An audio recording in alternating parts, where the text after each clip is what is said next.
वो कबीर परमेश्वर ही हैं, जिन्होंने अपने एक वचन मात्र से इस संसार की रचना की। उन्होंने समस्त जीवों को और इस संपूर्ण ब्रह्मांड को उत्पन्न किया। उनकी लीला और सामर्थ्य इतना अद्वितीय है कि उनका वर्णन मानव बुद्धि से परे है। वे सर्वशक्तिमान परमेश्वर ही सब कुछ है। उनका अस्तित्व केवल धर्म ग्रंथों के पन्नों तक ही सीमित नहीं है। वो सर्वशक्तिमान परमेश्वर जो अनादि और अविनाशी है, वो स्वयं इस धरती पर प्रकट होकर अपनी दिव्य शक्ति और सामर्थ्य का एहसास कराते हैं। उनकी अद्भुत लीलाओं को जानकर हर हृदय श्रद्धा से भर जाता है और हर मस्तक उनका सजदा करता है। पुण्यात्मा परमात्मा स्वयं ही इस काल के लोक में आते हैं, अपने बच्चों को तत्व ज्ञान से परिचित कराते हैं। दास के अंदर उसी पूर्ण परमात्मा कबीर साहिब जी की शक्ति काम कर रही है। आप सभी पुण्यात्माओं को काल के जाल से निकालने के लिए परमात्मा इस पृथ्वी लोक में फाल्गुन शुक्ल पक्ष एकम विक्रमी संवत 2053 9 मार्च 1997 रविवार के दिन आए और सार नाम व सार शब्द खुल कर देने का आदेश दिया, जिससे आप सभी का मोक्ष हो सके। इसके बाद इस आध्यात्मिक ज्ञान के प्रचार प्रसार में बहुत तेजी आई और आज आप सभी पुण्यात्माओं को अपने निज घर की और परमात्मा की पहचान हो पाई। 600 साल पहले परमात्मा को ना पहचान कर हम काल के जाल में धोखे से रह गए थे। अब की बार दास को आम संत समझकर धोखा मत खा जाना। यदि आप इस परमात्मा के तत्व ज्ञान से पूर्णतः परिचित हो चुके हो तो दास के इस इशारे को समझकर अपना उद्धार करवा लेना और अपने अन्य भाइयों बहनों को भी कबीर परमात्मा का यह सच्चा मार्ग समझाना। दास को कबीर परमात्मा का मिलना आप सभी के जीवन के कल्याण का कारण बन रहा है। आपको अब उस दिन की घटना के बारे में बताता हूँ। ये सत्य घटना उस दिव्य प्रसंग की है जो आज तक केवल एक रहस्य था। वो रहस्य सालों पश्चात अब आपके सामने प्रस्तुत होने जा रहा है। संत रामपाल जी महाराज जी के जीवन का वो महत्वपूर्ण दिन जिसके विषय में उन्होंने आज तक भक्त समाज के समक्ष केवल सांकेतिक और आंशिक वर्णन किया था, अब उनकी आज्ञा से वो दिव्य प्रसंग विस्तार से प्रस्तुत हो रहा है। ये प्रसंग उस दिन का है जिस दिन संत रामपाल जी महाराज जी को कबीर परमेश्वर जी स्वयं इस धरातल पर आकर मिले थे। हे गुरुदेव राम देवानंद जी महाराज, ना जाने आपने इस दास में क्या देखा कि आपने इस दास को इतनी बड़ी जिम्मेदारी दे दी। अपने बाद मुझे गुरु पद पर बैठा दिया। ये दास अपनी आखिरी सांस तक आपके द्वारा दिया गया जगत कल्याण के मार्ग और मोक्ष के कार्यों को पूरा करने के लिए समर्पित रहेगा। परमात्मा का सत्य ज्ञान और सच्चा मंत्र हर घर तक पहुंचा के छोड़ूंगा, फिर चाहे कुछ भी बीते मेरे साथ। ये दास आजीवन परमात्मा के मार्ग में कार्यरत रहेगा। ये फाल्गुन शुक्ल पक्ष एकम विक्रमी संवत 2053 9 मार्च 1997 रविवार की बात है। संत रामपाल जी महाराज हरियाणा के झज्जर जिले के एक झाड़ली कस्बे में गरीबदास जी महाराज जी की वाणी का पाठ करने गए थे। वहां किसी कारणवश पाठ रद्द होने की वजह से वे वापस आ रहे थे। वहां से लौटते समय संत रामपाल जी महाराज कबीर परमात्मा की याद में मग्न अपने दोपहिए वाहन पर सवार वापस लौट रहे थे। संत रामपाल जी महाराज स्कूटर को रास्ते में एक चाय की दुकान के पास रोक देते हैं। राम राम महाराज जी। राम राम भगत जी। महाराज जी चाय समोसा लगा दूं? हाँ भगत जी लगा दीजिए।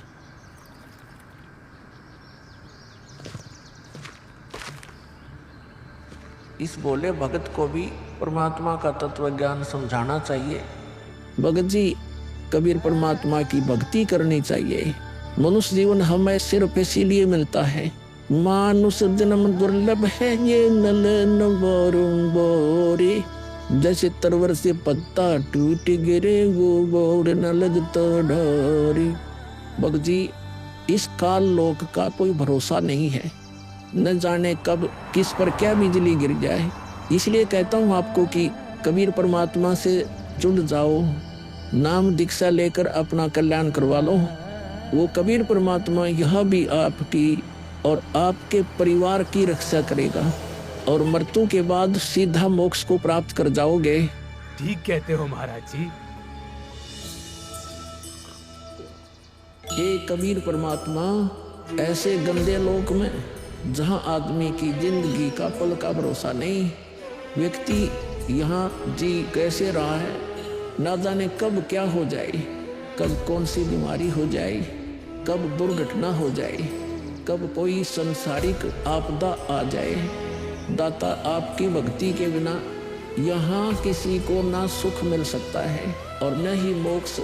ये बात ये बोले जीव कब समझेंगे? आखिर ये अज्ञान अंधेरा कब दूर होगा दाता? आप ही दया करेंगे कबीर परमेश्वर। ये बोले जीव तो अपना जीवन आपकी भक्ति के बिना व्यर्थ ही कर रहे हैं।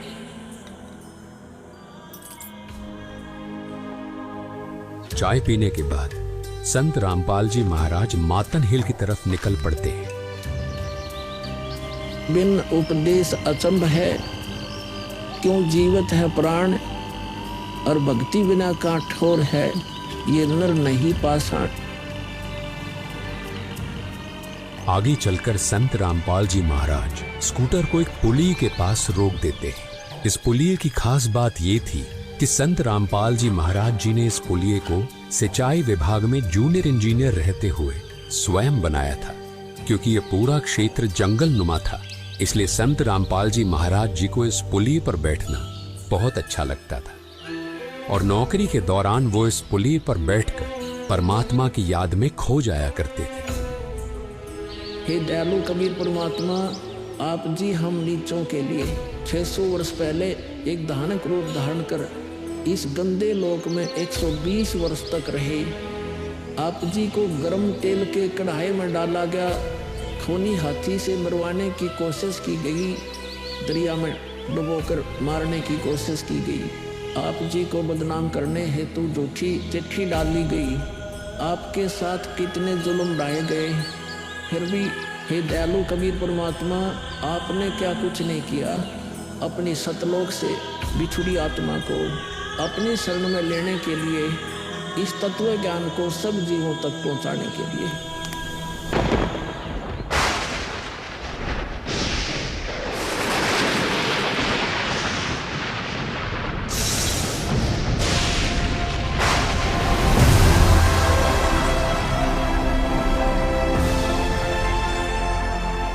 साहेब कबीर आजा आत्मा तोए पुकारती, तेरे हाथ में चाबी वो सतगुरु सतलोक द्वार की। साहेब कबीर आजा आत्मा तोए पुकारती, तेरे हाथ में चाबी वो सतगुरु सतलोक द्वार की।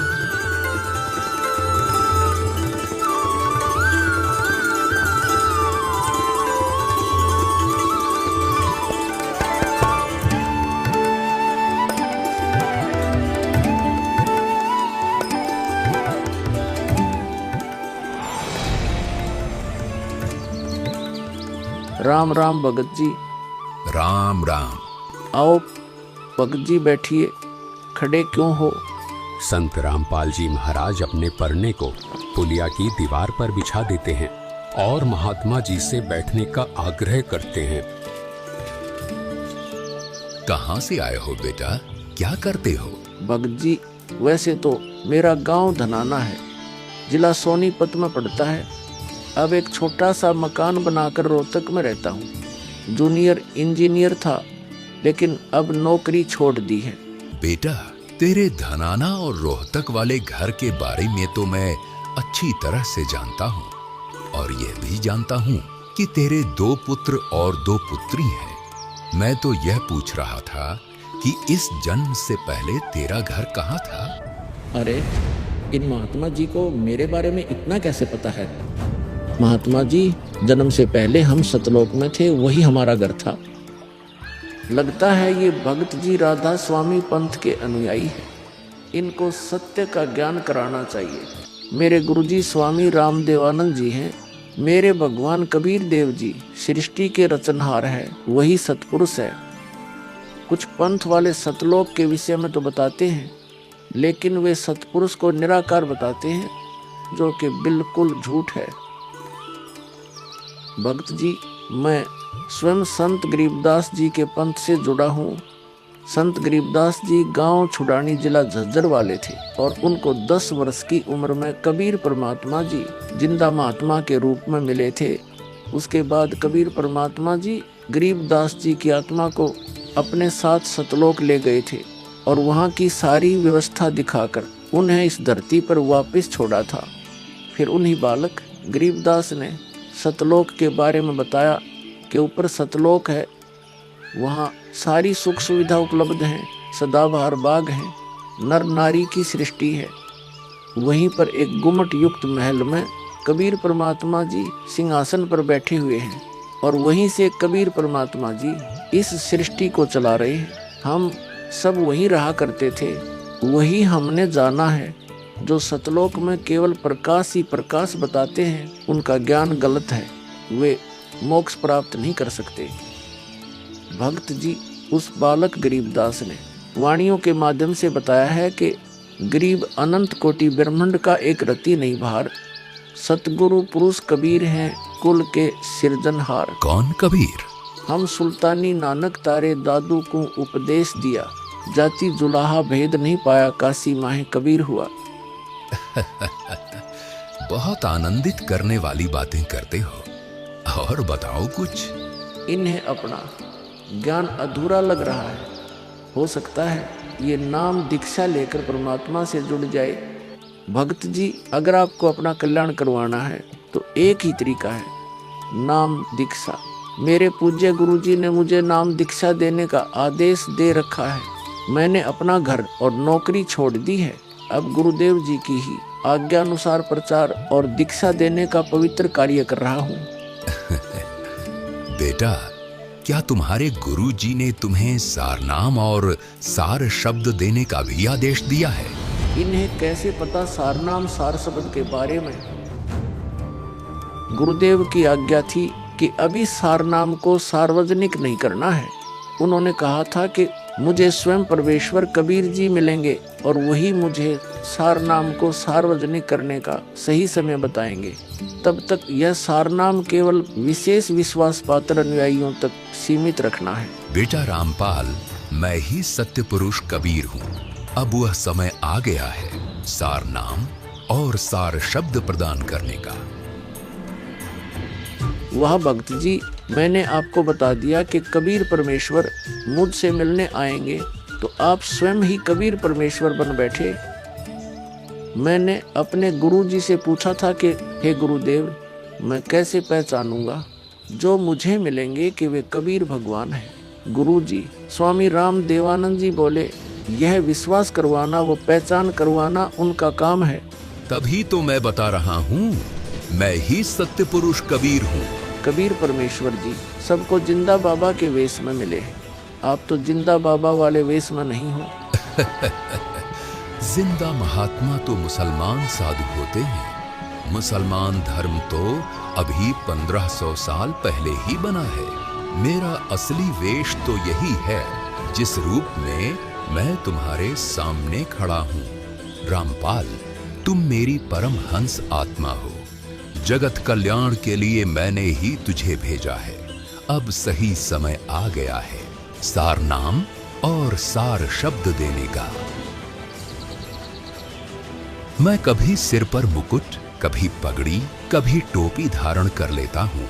चारों युगों में आता हूँ। सतयुग में सत सुकृत नाम से, त्रेता युग में मुनींद्र नाम से, द्वापर युग में करुणामय नाम से और कलयुग में अपने वास्तविक नाम कबीर देव यानी कबीर नाम से आता हूँ। और तेरे जैसी हंस आत्माओं से मिलकर उनका भ्रम दूर करता हूँ। लेकिन अगर तुझे केवल जिंदा महात्मा के रूप में विश्वास है तो मैं तुझे अपना वो रूप भी दिखा देता हूँ। ये देख।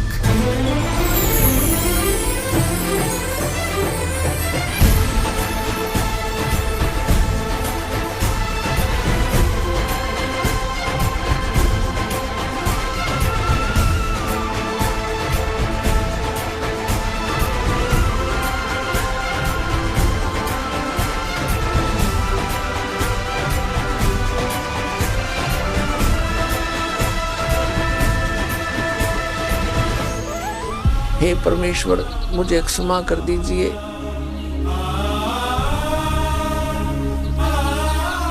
मुझसे अनजाने में गलती होगी।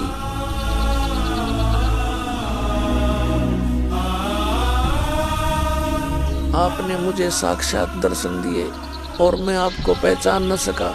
मुझे क्षमा कर दीजिए परमपिता। बेटा रामपाल, अब वो समय आ गया है जो मैंने धर्मदास को कहा था कि कलयुग बीते 5505 तब यह वचन मेरा होगा साचा। यानी जब कलयुग 5505 वर्ष बीत जाएगा तब मैं खुद इस धरातल पर आऊंगा और अपने बच्चों को तत्व ज्ञान समझाकर इस काल लोक से सतलोक ले जाऊंगा। बेटा रामपाल, तुम मेरी परमहंस आत्मा हो। अब इसके आगे बेटा मैं ही तेरे रूप में सारी लीला करूंगा और यह तत्व ज्ञान अपने बच्चों को बताऊंगा, उन्हें सतलोक की राह दिखाऊंगा।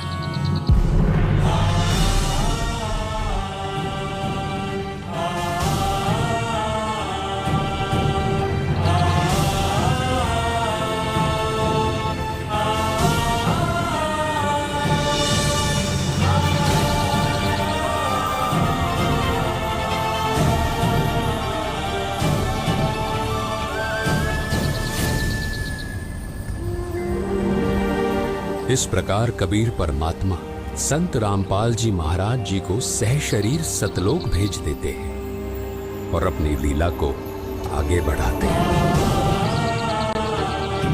गवी ख्यालवी साल सतगुरु अतल दिगंबर खीर भक्ति हेत काया घर आए अवगत सहत कबीर।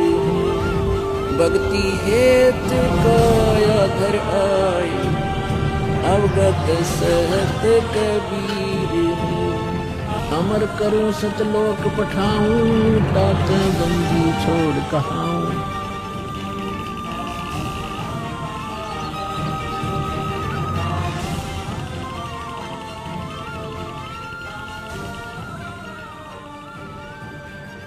इस प्रकार कबीर परमात्मा संत रामपाल जी महाराज जी को सह शरीर सतलोक भेज देते हैं और स्वयं सर्व सृष्टि रचनहार कबीर परमात्मा संत रामपाल जी महाराज जी के रूप में संपूर्ण संसार का उद्धार करने के उद्देश्य से इस पवित्र मिशन पर निकल पड़ते हैं। संत रामपाल जी महाराज जी के रूप में कबीर परमात्मा स्वयं को छिपाए हुए हैं। उनके इस लीला को समझना आम जीव की समझ से बहुत दूर है। एक संत के स्वरूप में परमात्मा के अभिनय की ये अद्भुत सच्चाई भक्त समाज के लिए जानना बहुत जरूरी था। साक्षात कबीर परमात्मा के स्वरूप बंधी छोड़ सद्गुरु रामपाल जी भगवान की जय हो। अब बच्चों, ज्ञान पूरा आ चुका है और वो ठीक का समय आ गया है। गुरु पूरा, ज्ञान पूरा, भगवान पूरा, सब ही नारी नर शुद्ध तक जब ठीक का दिन आवंत कपट चातुरी छोड़ के शरण कबीर गहंत। बच्चों, वो ठीक का दिन आ गया। चारों तरफ डंका बोल गया दाता का। कहाँ उग्र, कहाँ शूद्र हो, चाहे कोई नकम्मा डाकू लटेरा है, चाहे कोई छोटी जाति समझते हो आप, वो हरे सबकी भाव पीर परमात्मा वो संत जो मेरा भेजा होगा, भेजा हुआ आएगा, वो सब के दुख दूर करेगा। हरे सब की भव पीर, सो समान समदृष्टि है समृत संत कबीर। वो एक समान समदृष्टि का है, सबको एक दृष्टि से एक समान प्यार देगा, सबको एक जैसा व्यवहार देगा, एक जैसा सच्चा नाम सतनाम सार शब्द देगा। वो समर्थ संत कबीर ही होगा। बोलो बंदी छोड़ कबीर साहब की जय हो।